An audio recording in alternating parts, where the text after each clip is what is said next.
Ethio 7 Star በቅርቡ ኢንተርኔት ያገኙት የብራዚል ጫካ ነዋሪዎች አደን አቆሙ። እንዲሁም ደግሞ ከአማዞን ጫካ ድንገት ወደ ብራዚል ከተማ አንድ ብርቅዬ ሰው ብቅ ብሏል። ሰላም የቻናላችን ተከታታዮች እንዴት ናችሁ? ሰላማችሁ በያላችሁበት ብዝት ይበልልን። ለዚህ ቻናል አዲስ ከሆናችሁ ቻናሏን ሰብስክራይብ በማድረግ ቤተሰብ ሁኑ። ታሪኩን ከወደዳችሁት ላይክ ማድረግ እንዳይረሳ። ሐሳብ አስተያየት ካላችሁ ኮሜንት ሴክሽኑ ላይ አስቀምጡልን። እስከ መጨረሻው አብራችሁን ቆዩ።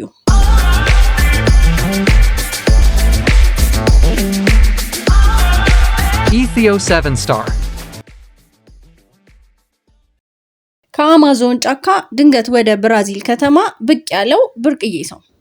በብራዚል ህይወታቸውን በጫካ ያደረጉ በርካታ ጎሳዎች አሉ። ድንገት ወደ ከተማ ራቁቱን የገባው የአማዞኑ ብርቅዬ ወጣት ከነዋሪዎቹ ጋር በቋንቋ መግባባት ሲቸገር ታይቷል። በላቲን አሜሪካዋ ብራዚል ከ400 በላይ ብርቅዬ ጎሳዎች እንዳሉ ይታመናል። በሀገሪቱ በአጠቃላይ 216 ሚሊዮን ህዝብ ብዛት አላት። ከጠቅላላ ህዝቧ ውስጥ 30 ሚሊዮን ያህሉ ህይወቱን በጫካ ያደረገ ነው። ከሰሞኑ አንዱ ጎሳ ነዋሪ የሆነ ታዳጊ ሳይታሰብ ራሱን ከተማ ጫፍ ላይ አግኝቶታል። 2 ቁራጭ እንጨት ይዞ ራቁቱን የታየው ይህ ወጣት እሳት ፈልጎ ወደ ከተማ ሳይመጣ እንዳልቀረ የገመቱ የከተሜ ነዋሪዎች ወጣቱን ለመርዳት ሲጥሩ የሚያሳየው ተንቀሳቃሽ ምስል የብዙዎችን ትኩረት አግኝቷል። በነዳጅ የሚሰራ እሳት ማቀጣጠያ ወይም ደግሞ ላይተር እንዴት መጠቀም እንዳለበት ለዚሁ ታዳጊ ሲያስተምሩና ብርቅዬው ወጣትም ላይተሩን ለመጠቀም ግራ ሲገባውም ታይቷል። ብዙም ሳይቆይ ኑሯቸውን በጫካ ያደረጉ ዜጎችን ደህንነትና ባህል ለመጠበቅ ከተሰማሩ መንግስታዊ ያልሆኑ ድርጅቶች መካከል አንዱ የሆነ ተቋም ታዳጊውን ከዘመዶቹ ጋር እንዲቀላቀል ረድቶታል። ከዚህም በተጨማሪ ታዳጊው ከከተማ ነዋሪዎች ጋር በተቀላቀለበት ወቅትና በጫካ ውስጥ በጉዞ ላይ እያለ በበሽታ መጠቃት አለመጠቃቱን ለማወቅ የሕክምና ምርመራ እንደተደረገለትም ኤኤፍፒ ዘግቧል። ቤላሮዛ ጎሳ አባል ነው የተባለው የታዳጊ ጎሳው ይኖርበታል ከሚባለው ፑሩስ ወንድ ዳርቻ ወደ ከተማ መጥቷል ተብሏል። ህይወታቸውን በጫካ ያደረጉ የብራዚል ጎሳዎች የመጥፋት አደጋ ስለተደቀነባቸው ባሉበት ሆነው የጠየቁና ሌሎች ማህበራዊ ድጋፎችን እንዲያገኙ በመደረግ ላይ ነው።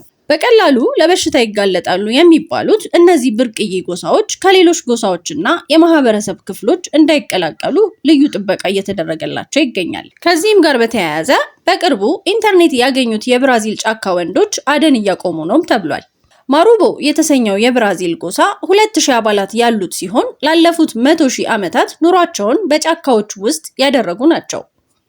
ከአንድ ዓመት በፊት በአሜሪካዊ ቢሊዮነር ኤለን መስክ ንብረት በሆነው ስፔስ ኤክስን ኩባንያና በሌሎች በጎ ፈቃደኞች ድጋፍ የኢንተርኔት አገልግሎት ለመጀመሪያ ጊዜ ማግኘት ችለዋል። እነዚህ የጫካ ነዋሪዎች ከኢንተርኔት ጋር በመገናኘታቸው ደስተኞች ሆነዋል ቢባልም ወጣቶችና ወንዶች በኢንተርኔት ላይ ተጥደው ጊዜያቸውን እያሳለፉ ነውም ተብሏል። እንደ ኒውዮርክ ታይምስ ዘገባ ከሆነ የማሩቦ ጎሳ ነዋሪዎች በኢንተርኔት አማካኝነት ከዓለም ጋር የተሳሰሩ መሆናቸው ደስታን ሰጥቷቸዋል።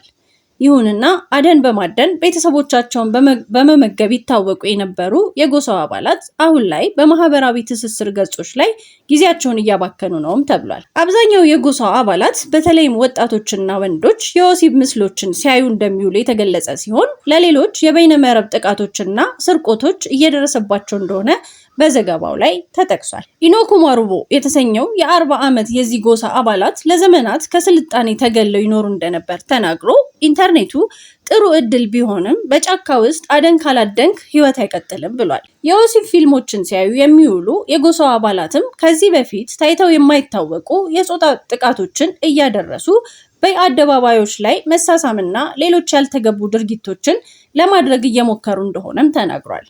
ይህ መሆኑ የማሩቦ ጎሳ የመጥፋት አደጋን ጨምሮ መገለሎችና ሌሎች የስነ ልቦና ጥቃቶችም በጎሳው አባላት ላይ ሊደርስባቸው ይችላልም ተብሏል። በማሩቦ ጎሳ አባላት ውስጥ በእድሜ ትልቋ የሆነችው የ73 ዓመቷ ጻይናማ ማሩቦ በበኩሏ ህይወት በዚህ መልኩ አስቸጋሪ ሆኗል፣ ስንፍና በርትቷል፣ የጎሳው አባላት ሁሉ የነጮችን ህይወት ለመሞከር ነው የሚጥሩት ሲሉ ተናግረዋል። እያንዳንዳቸው የማሩቦ ጎሳ አባላት የአባታቸው ስም በጎሳው ማሩቦ የሚጠራ ሲሆን በብራዚል አማዞን ጫካ ኢቱዌ ወንዝን ተከትለው በአደን የሚተዳደሩ ህዝቦች ናቸው። ቸርን ሰንብት።